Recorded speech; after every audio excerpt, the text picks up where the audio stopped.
It's a Mental Health Monday. You all know the coronavirus, COVID-19, has brought out 12 kinds of crazy in so many aspects of our lives. Okay, can we take the news music down, please? And that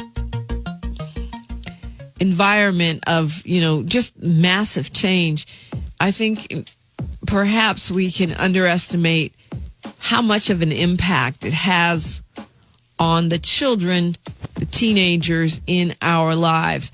I'm here to help us unpack that. Dr. Gloria Morrow, she's a clinical psychologist, serves as director of behavioral health for Unicare Community Health Center.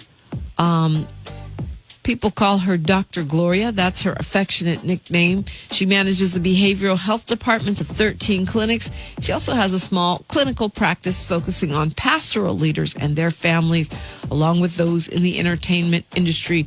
Good morning, Dr. Gloria. Good morning. Well, I think, lots of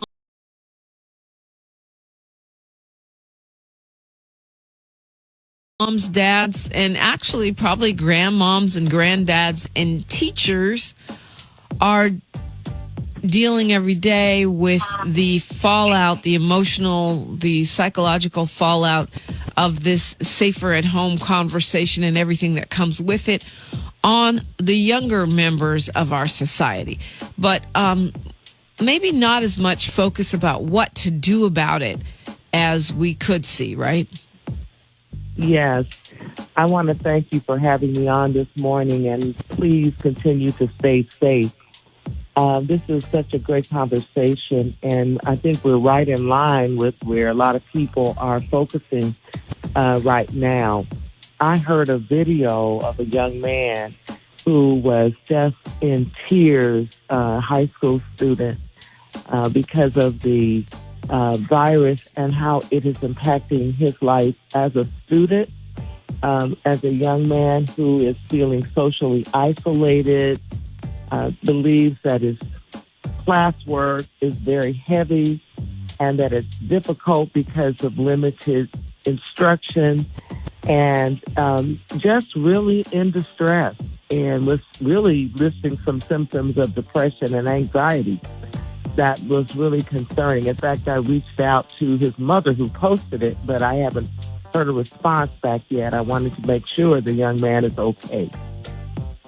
Well, and I think, there's so much to unpack here because as those of us who are grown, are dealing with just how to keep the lights on, how to get past the sort of basic crisis of everyday functioning, survival, logistics. Sometimes we can forget about how this is being received by the kids around us, right? I mean, from us watching the news all the time and them being exposed to what this crisis means for the world, for the nation, for their city, for their homes, to sort of, like you just mentioned, their whole world changing. It's easy for us to just forget how tough this could be for them. Yes, you're absolutely correct, Dominique. Our young people, first of all, are very vulnerable just because of their stage of lifespan development. Adolescence is this period of transition between childhood and adulthood. And so they're already going through a lot of changes physically, cognitively, and even in their social development. And so when we think about one of the most important tasks for them is identity and their struggle with independence. So at school, especially for high school students, they are beginning to feel a little bit more of that independence. They go from class to class. Mom and dad are not necessarily at school. And so they have a little sense of independence. Now they're thrown back home with moms or moms and dads. And they find themselves, back into instruction mode. Did you do your chores? And, we've been asking them that anyway, but it's a little more intense when they're home every day. And they're feeling a little bit more suffocated, at home. And so that creates more challenges for them as well. I'm trying to remember where I saw it. I can't think where I saw it. It might have been on Twitter or something, one of those moments where Twitter is actually helpful, where a mom or a dad was up there saying we have to be more understanding. And it was one of those moments where I was probably about to flash on my own teenager because, number one, it's true. Like as I tweeted that we now have our regular jobs if we're lucky and we still have our jobs. Mm-hmm. And then we got to be the principal, the hall monitor, the cafeteria lady, and the janitor. We got all those jobs going on at the same time. Yeah. Probably school counselor too, for that matter. And then, a lot of us are under extra stress, so they're going to get on our nerves. They're there 24/7. And it is tempting to yell at them more, tell them to pull it together. And, whatever it is that we do, that those of us that aren't perfect parents, and by reading that, it made me consider, well, you know what, maybe I won't yell at him right now. Maybe I'll try to think of another way to deal with this, because I feel like that lady made a point that maybe we have to be more understanding. Absolutely. I thought about, several things that I think that parents need to consider right now because of what's going on. And also, there are many, many other issues for young people at this time. I was thinking about seniors, Dominique, who are not going to have their proms and their homecomings and their graduations, and even some things that are going on with those that are planning to enter into college in the fall, just some ambiguity as to how that's all going to work out. So I think kids are really going through more than we think they are. So I think the first thing we have to do is check in with our children and ask them how they are doing. And like you said, sometimes we tend to downplay the fact that they may be suffering because we feel like, well, hey, we're taking care of everything. You have a roof over your head. You are safe. You have food. What in the world would you be worried about? But I think we have to stop and remember that, especially in this task and struggle for identity and being independent, they look to their peers for approval and acceptance, and they're not looking at them all the time as they were when they were in school. So we have to be understanding, just about what's going on with them right now. Yeah, I think the social aspect is really big, too. I think it's big for little kids, too, but especially for teenagers. Mine is a freshman, and I'm thinking, they're just trying to get their sort of bearings about individuating and, like you said, getting some space from their parents. And imagine if your freshman year, you suddenly had this, shelter in place with mom and dad every day, all day. Mm-hmm. That's like a kid's worst nightmare. And, we can laugh it off or whatever, but this actually creates real stress for them, even though, like you said, we're like, well, I'm paying the bills and I'm getting food on your table, so what do you have to be stressed about? But in fact, in their world, I just remember how long a summer used to seem when I was in high school. And now we're talking about like months of being at home with parents. Yes. And they can't go out. We do allow our children and youth, especially our youth, to go out when they reach a certain age with their friends. They can't go to the movies. They can't go bowling. They can't hang out in their social groups. And, to be able to feel a little bit of that independence. And so not only is it hard for them, but it's hard for their parents, too, because not only are young people feeling that like they're stuck at home, but parents are, too. And now, like you said, they're having to be everything for everybody.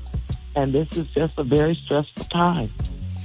So, how do we talk to our kids about this situation? I know it's not the same for little kids as it is for teens, but give me some tools here as a mom. What as a dad, what do I say? What do I not say? What makes things matters worse for kids, and what might be helpful? Well, I think, and this is something that I've done even with my grandchildren and talked to them. I let them know that I understand that this is a really tough season. I also, kind of testified that I get it. I know that it's really difficult. So I think acknowledging that this could be a stressful time for them is really, really important. Because, young people, especially teens, they already think their parents are from another planet. So it's kind of hard, for them to hear us in some cases. But if we just sort of, normalize and acknowledge that this is a tough time, and then just ask the questions, and so how are you doing? Just stop and have that time with them, where that you're talking about that with them, and also, be hopeful at the end of it. Let them know, I understand this is tough, but you know what? We're going to get through it. We're going to get through it together. How can I help you during this time? Wow, what a concept for a parent to ask their child. How can I assist you during this time? What do you need? Being responsive when they say, well, I've got so much work, my load is so heavy. Teachers are doing the best they can, and sometimes they're kind of loading the kids up, and kids may not have all the instruction or the face-to-face time with a teacher, making it more difficult for them to understand what it is they're supposed to be doing. And parents don't know, because a lot of times they have not participated in this activity.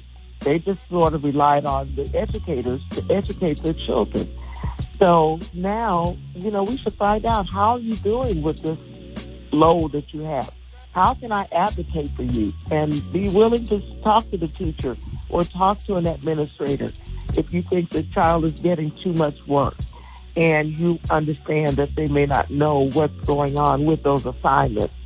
And so I think just really being there in a very, calm, supportive, yet hopeful manner. Don't just say, when you finish hearing about their concerns, don't just say, oh my God, I don't know what we're going to do. You gotta, right. Yeah. Don't go into drama queen mode on them. Don't be the drama queen. Yeah.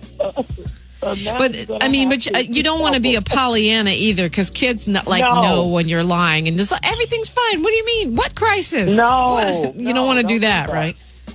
No, you want to be real. You want to acknowledge, hey, this is tough for me too. I've never experienced anything like this. But depending on your faith, or depending on whatever type of resiliency you can, display, that's what you need to display with your children. And just say, I don't know how this is going to end. I don't know when this is going to end, but I still believe we're going to be okay. And my concern for you is that you're doing well mentally, that you don't fall behind academically, and that you stay connected socially. I feel like that, a lot of moms and dads are also concerned that the kids are not getting enough work. But whether they're getting too much or not enough from the teachers, the point is, the worry for me is that they're not going to get it. Like, they're not going to learn it, whether it's a little or a lot, because they're just not connected. Looking at that LA Times article, 40,000 kids a day not checking in at all with the teacher. Mine goes to a school outside that system and does check in, but how engaged is he really? And if he checks in, how much do I really know, how much he's paying attention? I can't sit there all day, every day and watch and see what he's doing on the computer. Kids click over to other screens while they're in class. Imagine how much more likely they are to do that while they're at home. I'm concerned, and I know I've seen polling that a lot of other parents feel the same, that our kids are going to fall behind, and that Black kids in particular are going to fall behind more, because we tend to be more affected by adverse scenarios in the educational arena. Right. Well, I'm really blessed to be here at my home with my son and his family, and my grandson is here. So what I've been watching, and plus my daughter-in-law is a teacher, and so what I've been watching is the structure that she has for him. So she has mimicked the structure that he would have if he was in school. And, she still can't be right on his back every moment, but she knows she's giving him a schedule. And from this time to this time, you're doing this. And from this time to this time, you have recess. And from this time to this time, you're back instruction, and then you go to lunch. And so she really made it just kind of mimic his day. And we know how important it is for children to have continuity. And I think the same thing can happen for our teenagers. They all have 6 or 7 classes, and they should actually lay out a schedule for those classes so they're dealing with English between this time and this time. And you may not be on their back all the time, but at least you know what they're supposed to be doing. And you can ask for check-ins at the end of that period so that you're not having to micromanage them and they're having to be responsible for what it is they're doing. So we have to be really creative and set things up. And then when I was hearing you say with the other guests about, documentaries and different things that can be helpful, when you see that the children don't seem to have anything to do, that's when you can say, oh, let's pop in this documentary. Let's look at something and have them do it, and then maybe to talk about it afterwards. It's just a way to keep them engaged so that they're not just sitting on the computer all day or on their phones all day, which brings about other problems. Right, and we'll talk about that. We'll talk about that on the other side of the break. But yeah, that's great advice. A teacher told me that when this whole thing started, and I've been following that too, making him stick to a schedule. It's not easy, but love to hear from you if you have a child and you're, what you're doing that's working, what you're doing that's not working. If you have a question for Dr. Gloria Morrow, a.k.a. Dr. Gloria, 520-KJLH, 520-5554. Add your area code. If you just need a shoulder to cry on, hey, we're good for that too. Love to hear from you. Sometimes you just need some grown folk conversation for a minute. 520-5554. We are broadcasting live from the KJLH 1-800 The Law 2 studio, radio free 102.3 KJLH.